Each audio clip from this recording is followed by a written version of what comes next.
think that a lot of people can't come to the realization that they have people that accept them, and those are the ones that matters. I know young people always have a million friends. They got 1,000 people on Snapchat. They got a couple 100,000 on Instagram, and it sets an unrealistic idea that like that's how you should function and that's the people that you should have. But I think in reality, what you're looking for is a core group of people that is small and is strong because they do enjoy each other so much. You know, you don't need 105 best friends. You can do with just 2 or 3. What's going on, everybody? Welcome back to the Front Porch Chronicles. Today's guest is a fellow Alabama boy, high-level jiu-jitsu competitor, recently crowned the Subversiv Light Heavyweight Champion, PGF competitor, and now just moved to Las Vegas to start a new chapter.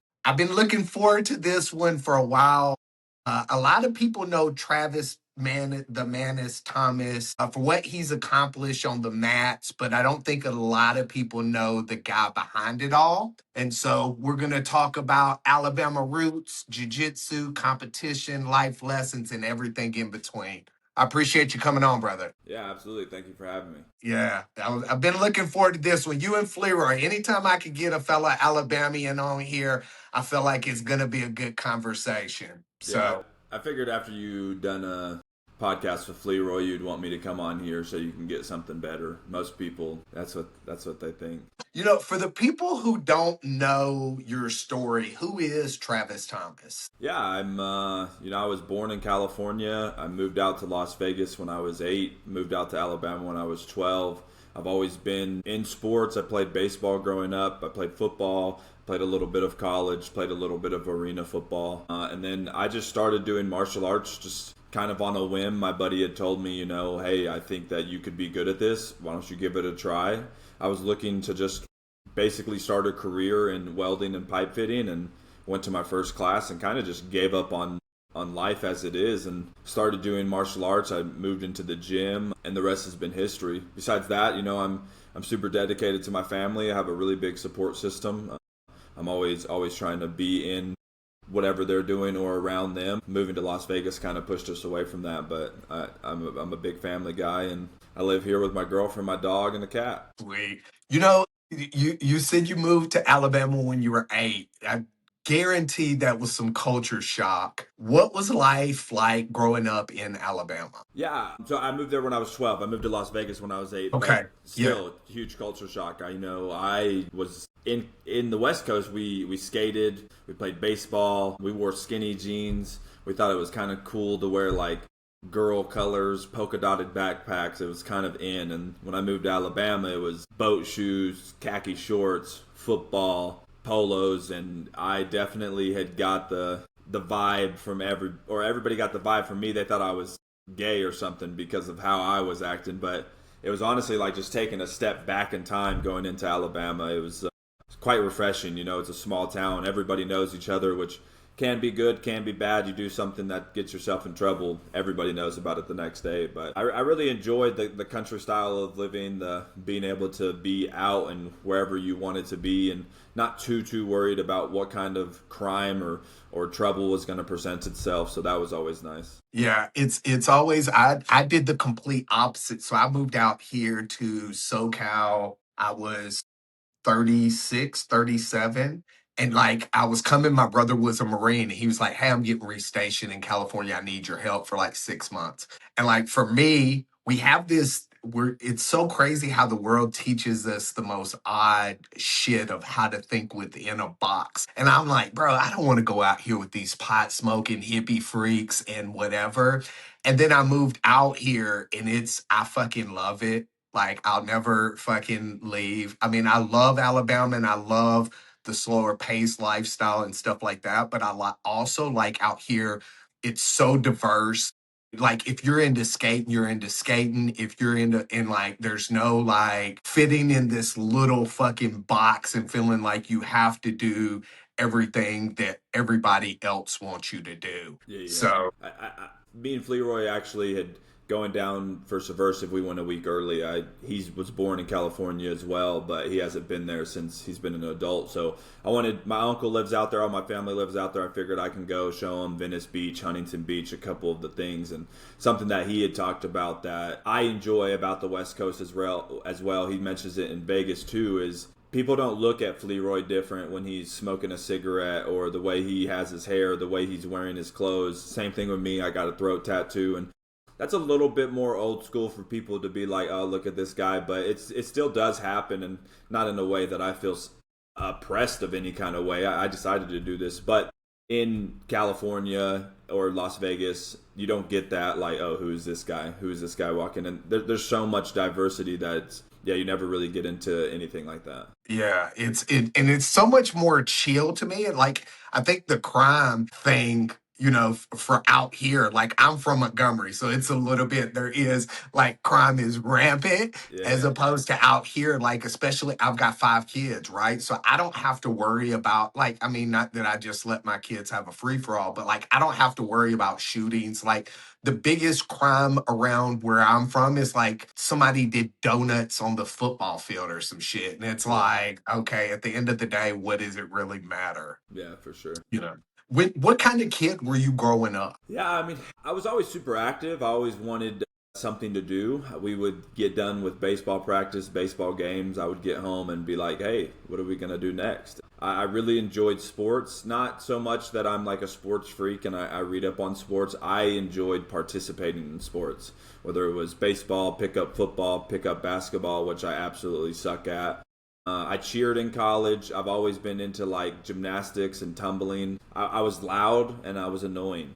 I didn't know when to shut up, and that got me in a fairly good amount of trouble. Not ever like trying to break rules or be, aggressive or mean to people, but I was a 12 to 16-year-old kid that didn't know how to shut his mouth, and it definitely got me into trouble. But yeah, just super energetic. I think anybody you asked that known me as a kid was just like, yo, that dude never stopped. I feel like you think outside the box and not like, especially when you talk about going to Alabama, I think you would be perceived as loud and obnoxious and whatever, but it was just who you were. And it's like now with jujitsu and finding your vibe and finding your people and finding your tribe, you're no different than you were back then. It's just like now you're comfortable and at peace with who you are and surrounded yourself with people who allow you to feel that peace. Yeah, for sure. And when we lived in Las Vegas, we ended up adopting 5 children. So my house has 10 people in it from the time I'm 12 or 8 to the time I'm 16 about. And man, when there's 10 people in the house, you got to be loud if you want to be heard. So I do understand the loudness. But yeah, basically you're right. I was put into a little bit of a box of people doing different things than I wanted to, but I've now found my community to where I could kind of, shine and be who I wanted to be. True story. Who had the biggest influence on you growing up? Probably my dad. I mean, my parents, like I said, they're super big in supporting me and doing whatever they can. But I just remember when I was growing up, my dad wasn't in many like family photos or anything that we did kind of as a family because he was always working. But I vividly remember there wasn't a week that went by where me and my dad weren't practicing baseball or we weren't doing something to get me better. And I just seen, like what a testament to hard work and drive. My dad dropped out of school in 9th grade, got my mom pregnant in 9th grade. They've been together since 15, 16. And just like on a deeper level of just, putting up with it, I seen how much work he had to put in. And that just really drove me to try to always be the hardest worker in the room, make sure that I'm getting my shit done as well. How fucking crazy is it that in this world where people try to plan these extravagant things for their kids? I was talking to somebody about this the other day, like trying to plan these big trips for kids and these vacations or whatever. Dude, it's the simplest of things as kids that we needed and that we wanted is just to play fucking catch with our dad and just to know like he cared and that he was working hard to provide for me. So Yeah. that's super fucking dope. Yeah, some of the memories I have most about me and my dad is just sitting outside hitting little red beans with a broomstick.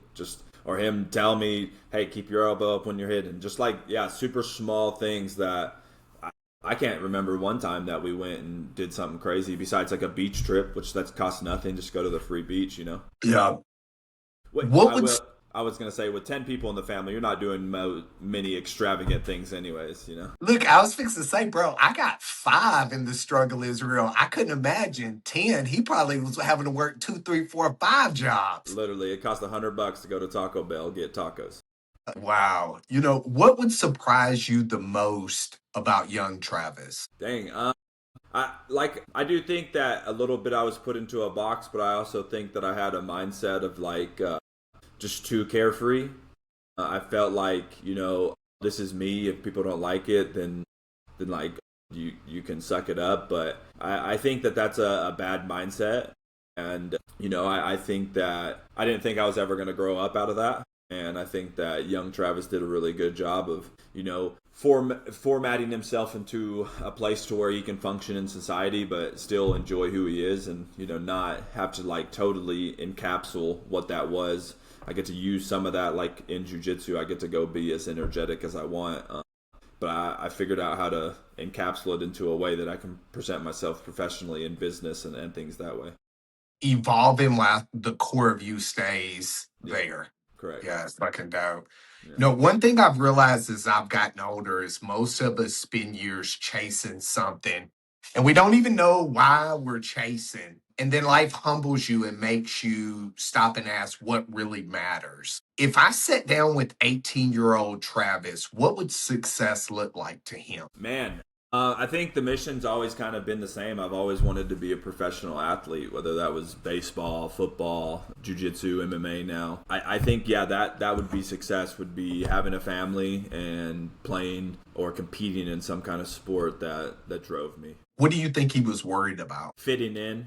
I think that's probably something that has also held me back, is always worried about trying to be in the popular group. And not necessarily just popular, but just like I said, I was loud, I was annoying, I talked a bunch, and I feel like that brought a lot of like pushback from people, to where I've kind of now, or growing into it, I was like, oh, well, I would like for everybody to also enjoy who I am, which I think I just looked at it the wrong way. I think there was people who enjoyed being around me, and instead of like gravitating towards them, I kind of focused on, well, why doesn't everybody want to be around me? And that sounds like some sad shit, but I just think that's something that could have held me back from like locking in certain time, not going to parties or not doing certain things, because that wasn't what was necessarily cool. Yeah, I don't think that's sad shit. I think that's fucking being self-aware. And that's fucking super dope because a lot of people aren't self-aware. One of the things I struggled with for a long time was exactly like what you said. Like felt like I wanted everybody to like me. And it was like I was wearing these masks almost, and I was becoming this fucking jester and like this performer. And at some point in time, I had to kill that ego and understand my people are going to be my people. And the ones that I'm not their cup of tea, it's nothing personal, but it Yeah. is what it is, and, Yeah. and going about my business. Yeah. So. Yeah, I realized that most people aren't actually that cool to be around anyways, so I don't necessarily know why I was chasing that. 100%. It's crazy, especially like if as you look back at fucking high school, right? Because there were so many people in high school that we thought were so fucking cool and that they were the it crowd. And then now you look back, and no disrespect to them, but like they got shitty jobs, or they're fucking 300 pounds and sloppy, and fucking they married the chick that ended up cheating on them 53 times, that was like the most beautiful girl. It's crazy to look back and think like. No, for sure. Yeah, yeah. I think I was like chasing these, like, how would you say it, like acceptance from these people, and then like looking back, I feel like, no shade at all, but all those people are still doing the same thing, living in the same town, doing the same work, hanging out with the same people, which I think that's awesome if that's what you love. But to me, it sounds kind of like we were saying, like a box. You've put yourself in this box, and there's no room to explore or see how great other things can be. And when you put yourself in that fucking box, you don't allow yourself to evolve because you don't know. Most of the time, those people don't even know who they are. They're probably still living in that Al Bundy fucking mindset of talking about high school football games and whatever. And again, no shade or no disrespect, but like, for me, like, I want to hang around people that want to evolve, that want to fucking think outside the box. Like, don't put yourself in Yeah, that box. for sure. No, I totally agree. Yeah, I think all of us have moments in life that kind of change our directions. For some people, it's a relationship. For some, a career. Some people, it's pain. For you, somewhere along the way, jiu-jitsu enters the picture. How did jiu-jitsu come into your life? Yeah, I was working pipe fitting and welding, and I was looking to move to Texas and just start a career and try to make as much money as I could. I was single at the time. I figured it would be a great time to just go out and make money. And my buddy from high school that I played football with just had told me, hey, I think that, before you do this, you should go try MMA. I don't know many people that I think could make it like I do you. And I was like, you know what? I've already quit my job. I've already saved up money. I'll go give it a try.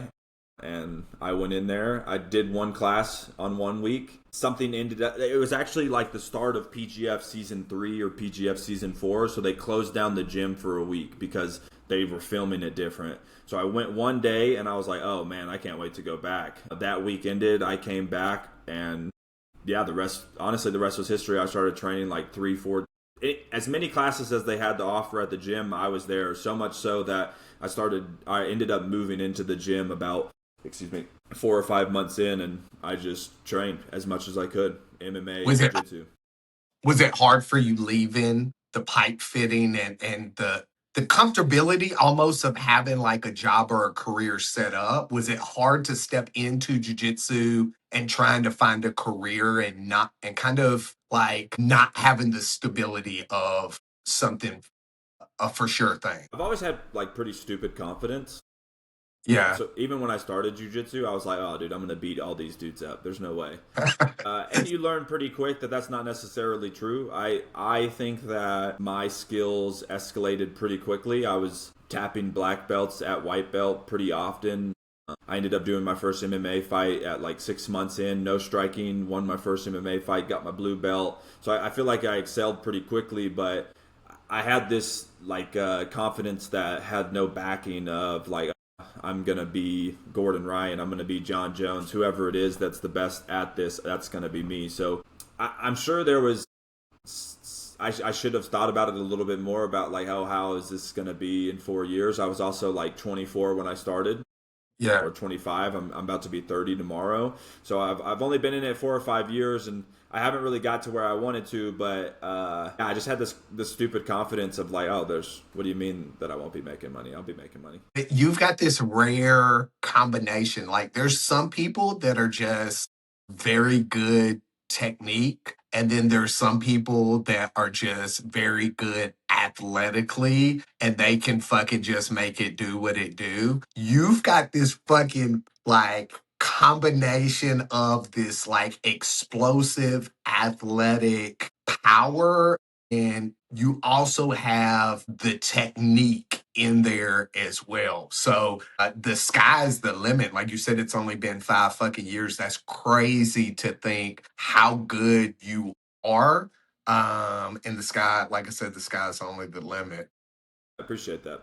Yeah. When you first started, was it something you instantly loved, or was it you were getting smashed and you were kind of wondering like, why am I showing up? I feel like you had this swagger about you. Yeah. Some of my favorite moments in video games is the times that I'm losing and losing and losing and losing. And if you were to look at me on the outside, I don't really look like I'm enjoying it because I keep losing and I'm upset. But I enjoy that chase. I enjoy the like, why the hell am I not winning? What is the thing that's holding me back? So when I started jiu-jitsu, that was it. I like I said, I came in thinking, oh, I'm going to beat up everybody. And I did have lots of success. But success in my eyes is 100. It's 100% of the time beating up everybody and never losing a position or never losing a round, and that wasn't happening. So I can recall like calling my dad and telling him like, dude, I suck at this shit and I don't understand what's going on, and him just, you know, telling me like, hey, stick to it. In a couple months you're going to be calling me telling me how you're beating everybody up. And so I loved it. I loved what it was. I loved being physical. I like a physical sport, whether that's like fighting, running, whatever it is. I like that. I love the challenge. Like I was just telling you about playing this little card game. I enjoy brain things. I enjoy things that make me think. So it had all the pieces to the puzzle that I loved, but at the same time, I was getting beat up by people that I felt like I shouldn't. So that kind of like drew me in. With you saying like I am an athlete, something that I don't enjoy is being bad at things. So if I continue to stay bad at things, I give up on them. Yeah. If there's no chase, there's no challenge, then I'll give up on it. So it's definitely like a little ping and pong game that I was playing. But I would say like, yeah, I pretty much instantly fell in love with the chase.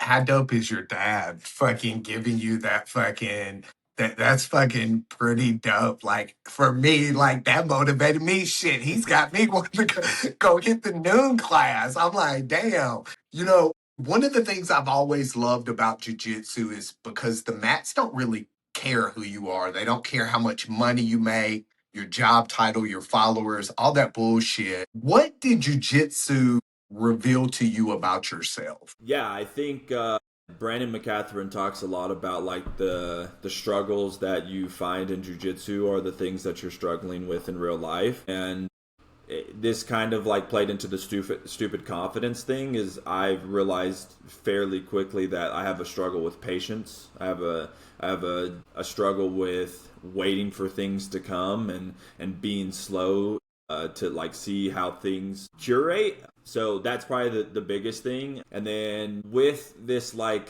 it's funny, I have like this crazy stupid confidence of how I can tell myself I am the best in the world, but at the same time I have this imposter syndrome of like there are times that I do believe I am. It like goes both ways. I believe that I am better than Gordon Ryan, which is not necessarily true, and there's not backing to that. But then also there's times that I go into like do a tournament or come into practice and I think like, oh, there's no way that I'm actually even getting good at this thing. Because does that make sense? Yeah, 100%. Yeah. So It's that's the thing about jujitsu is the humility that you find within it, because it's like any fucking given day, any round you can be the hammer or the nail. Doesn't matter who it is. Like you said, as a white belt tapping black belts, like it doesn't really matter at the end of the day. That's where the humility comes into it. So it's like this slippery slope of, like you said, like having the swagger and the confidence that I can go in here and do what I need to do no matter what, but also being humble enough to know that in any point in time or any day, I could also lose just like I can win. yeah, for sure. And the last thing I think, and this is actually what got me my brown belt, is at 10th Planet Decatur, or maybe it's all 10th planets, but I know at Decatur, the belt system isn't necessarily just on like how many years you've been doing it, what competitions you win, what you're learning in class. The criteria kind of depends person to person. And Matt Scaff, which is the black belt that I'm under, he told me after he gave my brown belt what did it was I started trying to get better than myself rather than getting better than everybody else. So in the beginning, I was chasing this perfection of other people. And then the last 3 to 6 months of purple belt, I started realizing like, oh, I don't need to necessarily be better than the guy that's in front of me or behind me or next to me. I need to start trying to strive just to be better than the guy that I was yesterday. And so those are probably the 3 biggest struggles that I've learned about myself through jiu-jitsu. I love that. And how crazy is it that like the last part of what you just said goes back to the shit from childhood of you feeling like you wanted everybody to like you. So you wanted to be better than everybody. It's so crazy how that shit just like things that happen as a child or things that go on just kind of follow with us. So kudos to you for being aware and fucking evolving away from that mindset and just being you. Thanks, man. Appreciate that. Yeah. I've competed enough to see people see the victory, they see the belt, the celebration. What they don't see are the sacrifices, the injuries, the doubts, and the days you question, is it worth it? You just won the Subversiv Light Heavyweight Championship quite easily, might I say. What did that moment mean to you? Yeah, I don't know if you or the people who are listening necessarily know, but I just got off of a year layoff. I tore my ACL, LCL, and Yes. PCL. Like, and that's like kind of what you're saying is that was a huge setback. Luckily everything worked out. God's always got my back. It seems it was going to be like $120,000 surgery. Thank God I ended up getting to fill out paperwork and got it for free. Like through the hospital, they'd seen how broke I was and was like, "Yo, we're gonna hook you up." But yeah, that was a big struggle on when it happened. It was seeming as if like, oh, this is a pretty detrimental surgery. Not many people come back from like triple ligament surgery to do athletics and be exactly where they were. So that was something in my head that kind of motivated me, but at the same time was like a lingering doubt. So I got to do PT with a phenomenal PT. His name's Trent Nesler. He's in Nashville, Tennessee. He's one of the best to do ACL PT, leg PT. I got to work with New Hope Regeneration, stem cell therapy. I ended up getting a job with them. And I was really pushing to come back. I thought ADCC trials was going to be like when I really came back. The PGF kind of had, like put a little bit of a roadblock in that just because of how much I was involved in the PGF and couldn't really train. So Subversiv was like the first thing that I was really coming back for.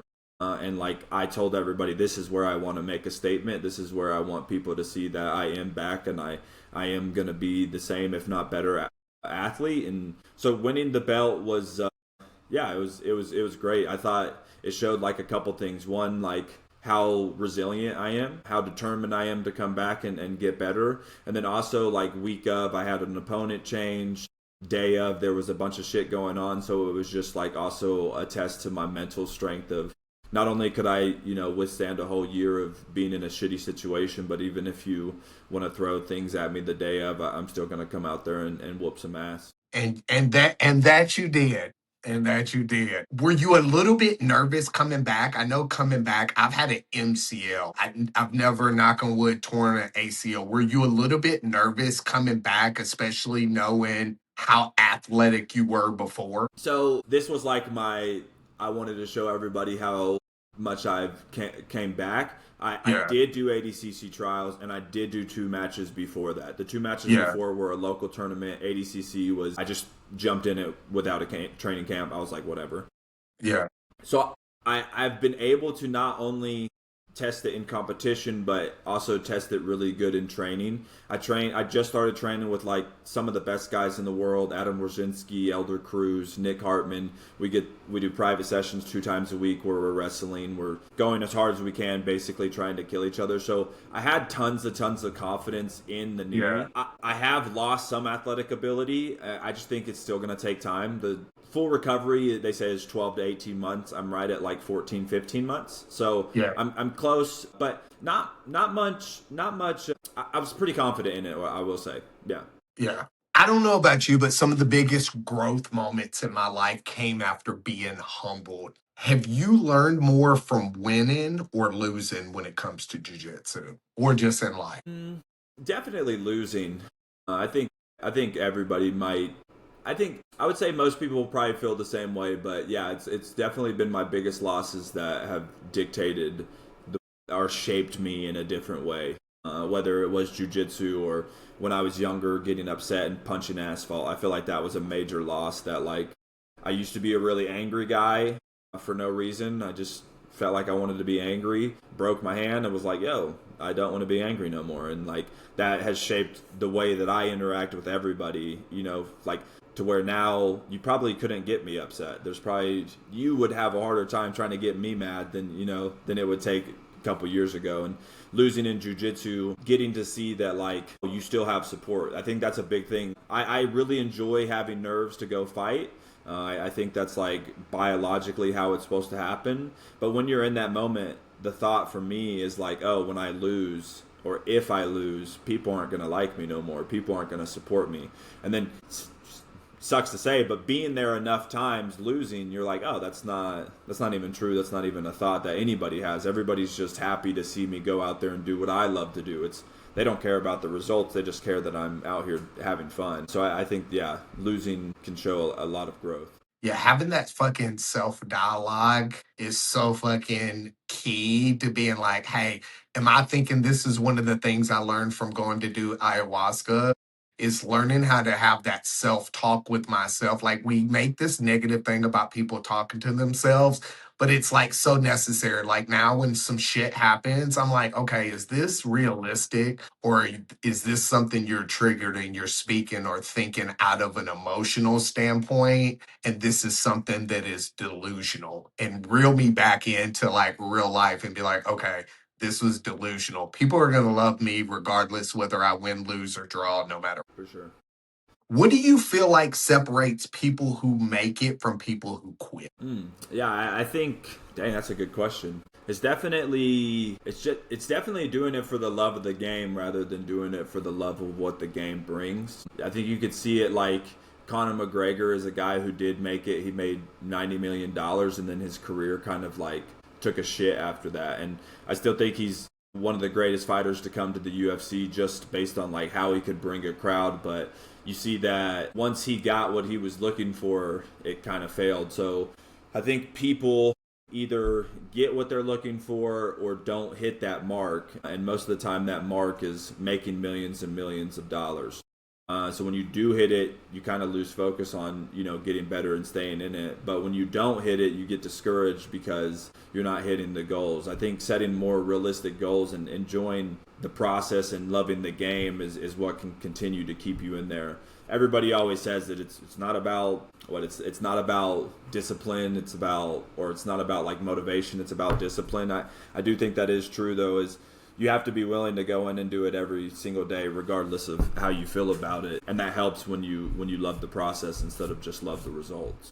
Yeah, and I think when you love the process, you find the balance of not being complacent when you get things, but also striving to continue to evolve, get better at your art, as opposed to like where Conor McGregor would be key. It's like once he got money, it almost changed his mindset in, okay, now I'm out of the projects. Now I can do things a certain way and not have to, and not shitting on him or what happened. But it's like once he got complacent with finances, it was like you could see a different person going into matches. He didn't stay true to himself. He allowed himself to change. He was kind of putting that mask on to be somebody, to make it to a spot, and once he did, he took it off. And it's hard to continue to do that when you're living a lie. Yeah, true story. You've competed in PGF in some of the toughest formats in grappling. What have those experiences taught you about yourself? Because it's a grind with the PGF season. Yeah, I think they have taught me a couple different things. One, kind of where we're going back to, like I'm not necessarily exactly where I want to be. I think that I am a good athlete and I do train super hard, but I think that it's taught me I'm not exactly where I want to be. I think two, it's taught me that like the people at the top aren't no different than who I am.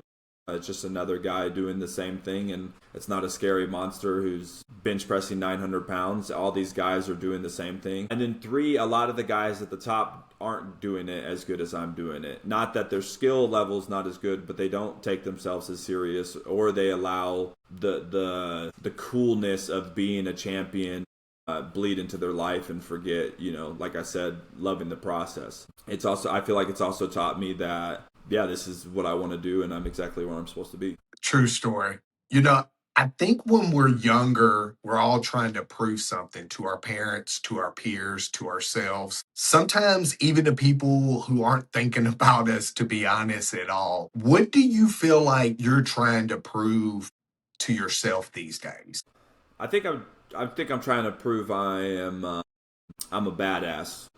I think I hear that a lot from people, not necessarily just a badass, but whatever that encompasses, like a good jiu-jitsu player, a good fighter, a strong resilient dude. Whatever you think of that when you think badass, that's kind of what I want to prove to myself is, a dude that will go and run into the fire and do whatever it takes. A dude that's going to take care of his family. A dude that's going to take care of his lady. And a dude that's going to show up when it's time to do business and do business. I think that's what I'm trying to prove to myself. Well, if there's any doubts, let me second that. You are a fucking savage. I told people, like, when we were at Subversiv, like, I told people, I was like, dude, he's going to fucking destroy. And then you came out and you did it. They were like, you Alabama fellas. I'm like, hey, look, it's just something about growing up in Alabama. Something about eating cornbread, dude. Cornbread and peas, they don't know nothing about that. Damn right, dude. What's something that jiu-jitsu has given you that had nothing to do with it? I think, I don't know exactly what it is, but a lot of people had, like, when I don't think that's necessarily right. I was going to say, when I started dating my girlfriend, everybody was like, yo, he's changed, but I think it was my girlfriend that actually did that.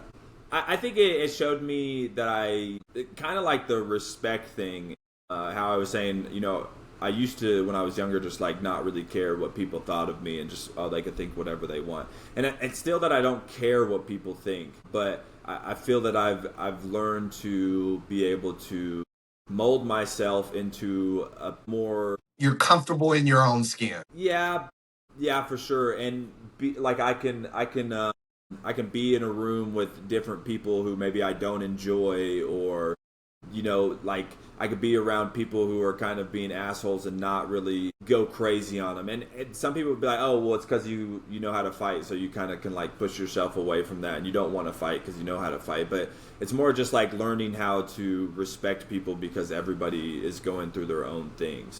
And I kind of feel like I've learned that through jiu-jitsu because while we all are training, and a lot of people that I was training with are looking to be fighters and competitors, like everybody has an outside life with jiu-jitsu. So some people come in through jiu-jitsu or to jiu-jitsu with some shit going on in life, and during jiu-jitsu they don't let that bleed into class. They like hold it in, and they're like just there to do jiu-jitsu, and they can like hold their self together, if that kind of makes sense. No, 100%. And then also on the flip side of that, I've noticed, and I'm like super empathic. So I've also noticed the flip side of that, of people bringing their outside shit into the gym with their training. And you can feel that, like, as you're rolling with them, you can feel like anger or like those things.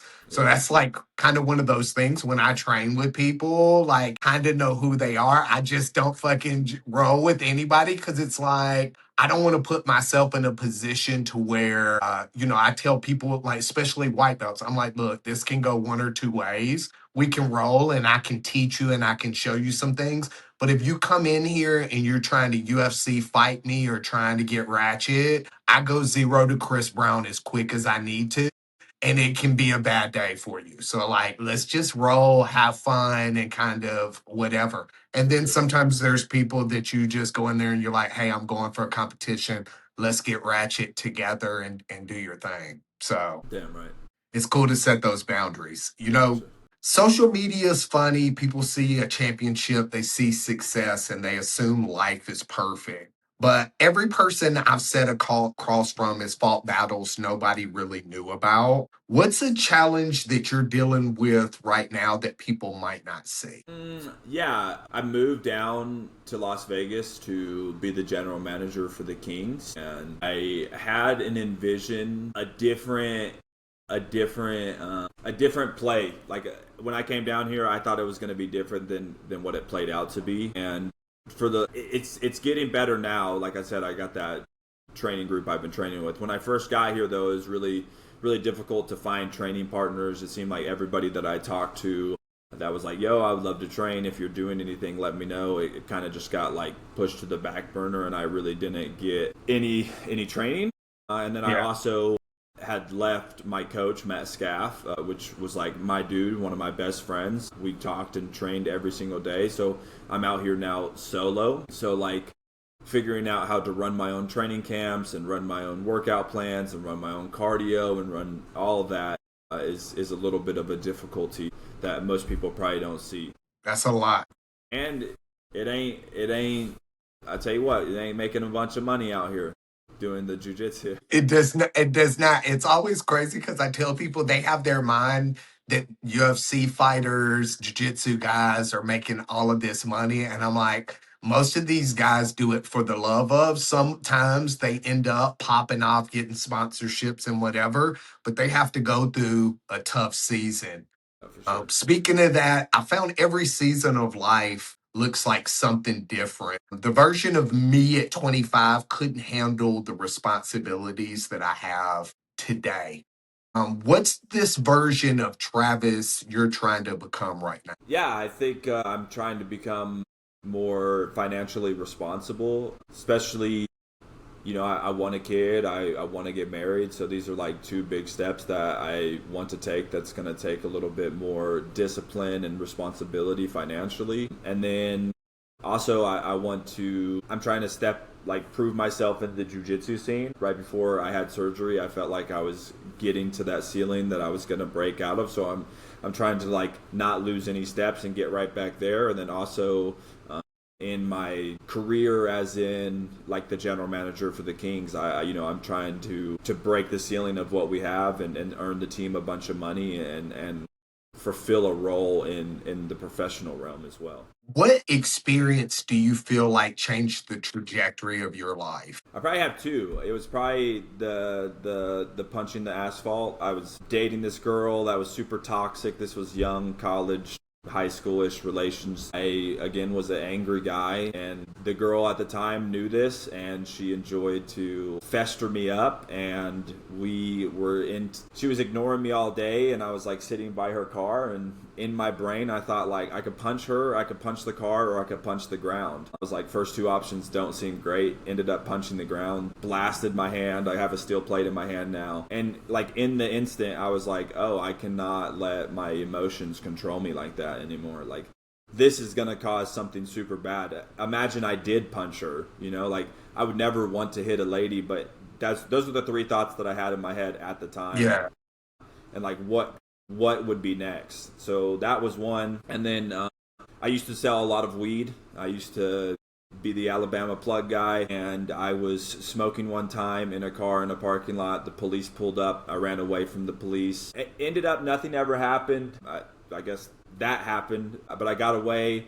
I got free. I wasn't doing anything crazy. I was just smoking. I got back in my car, and I was like, oh, dude, I have to... This isn't what I want. If I get caught with what I'm doing now, I'll for sure be going to prison. This isn't petty crime weed selling. This is big deal, big boy stuff that I do not want to do. I may not be that cute, but I am too cute for prison, So. I was fixing to say, you don't want to be grabbing nobody's pocket. Yeah. And weed is super fucking illegal in fucking, for the people that don't know. People are like, oh, it's just weed. Dude, in the state of Alabama, I got charged with drug trafficking back 28 years ago, 6 pounds of weed, Jump Street, which was the drug enforcement came and got me. And dude, it's an automatic 3 years in prison with no good time if you get caught with X amount of weed. A lot of people don't know that. So fucking good thing you didn't get caught or get caught up in that game, because it can escalate quickly. Yeah, for sure. So pretty much those are probably two moments that one, I learned I need to be in control of my emotions, not my emotions control of me. And then two, it's time to grow up. We can't, the movies and all that shit seems cool, but that shit's not cool, dude. Definitely not. And again, I have no problem with the weed selling. It's just, it's where you are, right? If it's not legal, you shouldn't be doing it. Exactly. Looking back on my own life, there were things that I wouldn't have chosen to go through. But I also know I wouldn't be who I am without going through them. What lesson do you feel like pain taught you that comfort never could? Yeah, I think during that time where I ran from the police, before that, I had pushed myself into this. I don't know what it was. I grew up great. My parents were awesome. They always provided for me. And I think that idea was like, oh, well, my dad grew up rough. I would like to have a little bit of roughness. And I ended up moving in with these people who were like selling cocaine, selling meth. The house had holes in it. You could like jump through the floor and hop out. It was like a little escape route. There was a woman who lived there with her kid. It was just like not great. I was doing psychedelics every single day, trying to like escape this reality that I wanted to be in because I put myself there. And I just learned that like that was like a super lonely path. And I didn't love myself in that moment. And it was for no other reason than like I wanted struggle, and I wanted that for myself because I heard of other people struggling, and I thought like if you don't have a story of struggle, then you don't have a story of like overcoming, and if you don't have an overcoming story, then that's kind of lame, you know? So I think that's kind of what it taught me, was just like a path of pain is a path of loneliness, and you only get comfort for so long until it becomes like, oh, this guy just like he wants this. That's fucking deep, bro. That's deep. That was some deep shit. I don't know. That was like a mic drop moment.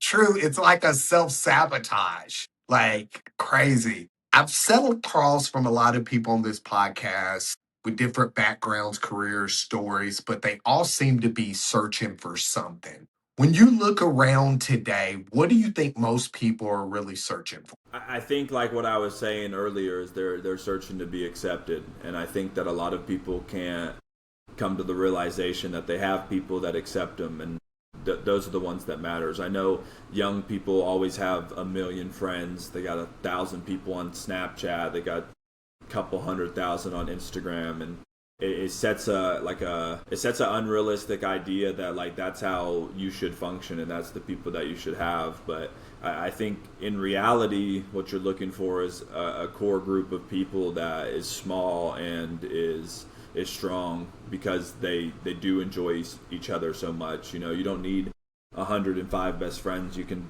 do with just 2 or 3 of them. If you got, my grandmother used to say, if you got more than a handful of friends, they're not friends. I'll go to the grave believing that. Grandmothers know best, dude.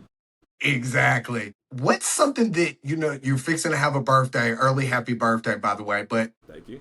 you're fixing to turn 30. What's something you believed at 25 that you no longer believe today? I was pretty smart at 25, so I think that like making a ton of money was gonna make me happy. I still think that like if I could have more money, I don't think my happiness will be determined by my money. My happiness is pretty set in stone. I enjoy who I am and what I do and who I'm with and the people I surround myself with. But I thought that like getting more and more money would increase my happiness. I think that I don't necessarily believe that no more. I understand that I need money to function, and I need money for certain things, for kids, for a wife, for a new house or an old house, whatever. But it's not that the money is going to act. I feel like money doesn't bring comfortability or it doesn't bring happiness, but it brings comfortability. Yeah. And Sure. that's the thing the biggest lesson that I learned. Yeah. I feel like a lot of people spend years climbing a ladder to realize it was leaning against the wrong wall. What's something that you chased that wasn't worth it? The I don't want to say like the gangster life as in I was trying to be a gang member, but Yeah. the life of money and drugs and hanging around with people who had no goals as well. I thought for some reason that's always intrigued me, that lifestyle. I think it sounds so crazy to say, but even like now I find I understand what appeals to people in a gang, because it's like real rules, and people have to follow this, and respect is earned, not given, and there's like a path, and there is like a hierarchy, and I understand all that. I just don't really believe that's just not the way, that like it has this appeal to it because it's, I guess, because of how they play it in movies, but like when you're really in that shit, it's not as cool as it really is, or as it really seems. And what I think I find appealing is the acceptance that you get when you're in there, because those guys fully do accept you. I agree with her. It's like broken people find broken people. And so it's like one of those things that you have that acceptance, and that's what we all want fundamentally, is to be loved and accepted. And you feel like you're getting that It's just at a cost. Correct. And And it is real though. If you do this, we will provide this 1,000%. If somebody doesn't provide it, there will be repercussions. And when you step out, yeah, might or might not be living to talk about it. yeah. So I think that's the appeal. Was the appeal to me was like that's major acceptance. If everybody follows the rules, they are accepted just like you will be. And I think that's yes, yeah. Yeah. What gives your life meaning today? That's deep. That's a deep one. Yeah, man, I think my parents did a really good job raising me. They tried their hardest, and I want to show that I'm appreciative of that. I want to replicate that for my children, and then I hope to instill those same ideas and replicate that into theirs, and hopefully get. It's going to be hard to change the world, but we could hopefully change a little bit at a time. My parents came from a really shitty upbringing to where they didn't want that for their kids, and they gave us better. And I hope to, expand on that and give my kids a little bit better and keep on and keep on. You're on the right path. You can tell that you've got the right mindset, the right self-awareness. So just stay true to that, and you're going on the right path. I think a lot of people, we look back at the younger versions of ourselves now with a little bit of grace and a little bit more of wisdom. If you could sit on the porch today with 18-year-old Travis, what would you tell him? Not give him advice, but what do you think he would need to hear? Probably circling back to what I was saying is like, hey, I guess it's kind of advice, but basically just letting them know, like, hey, you're accepted by people. You're chasing the wrong ones. True story. One thing I never wanted this show to be is just two guys talking. I wanted somebody listening to get something that they could carry with them when the episode's over. So maybe there's someone driving to work right now. They're sitting alone, struggle with depression. Maybe they're in a dark season of their life and don't know what to do. What would you want that person to hear from you today? I think the things that you build up in your mind are always a lot scarier than reality. And whenever we have these ideas of depression or anger or whatever, we believe that we're the only one going through these struggles. And while I think everybody's struggle is unique to themselves, I believe also that everybody is going through struggles. And if you could find a group of people that you do have trust in, and you could just talk about these things, I think just saying something to a buddy, you'll find relief in it pretty quick, because they'll either tell you, man, I've been struggling with that every single day as well, or they'll let you know, like, dang, man, that is a big struggle. These are things that I struggle with. And you get to see that we're kind of all on a level playing field, and not to lessen anybody's struggles, because I know some people do have it bad, but there's somebody out there that is struggling just the same, if not worse. And they're still pushing through it as well. And more than often, people are willing to help you with what you're going through, rather than,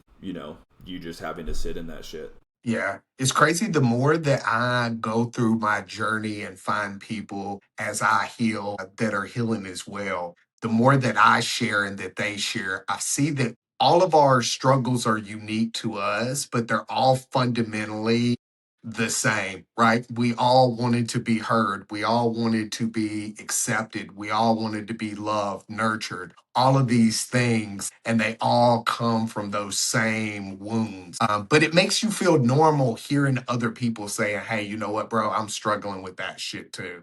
So I think it's important that's why I wanted to have these conversations with people, so that they knew that they weren't alone. Yeah, for sure. I appreciate you coming on and sharing your story and telling us about the Mantis behind the Jiu-Jitsu mat. Congratulations on the championship, on the move to Vegas, and more importantly, congratulations for continuing to evolve as a man.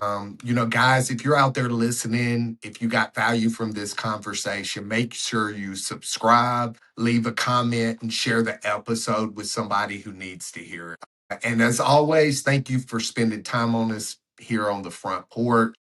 Travis, you want to drop your social media account so we can tag them on there? Yeah. I'm _the Mantis on Instagram.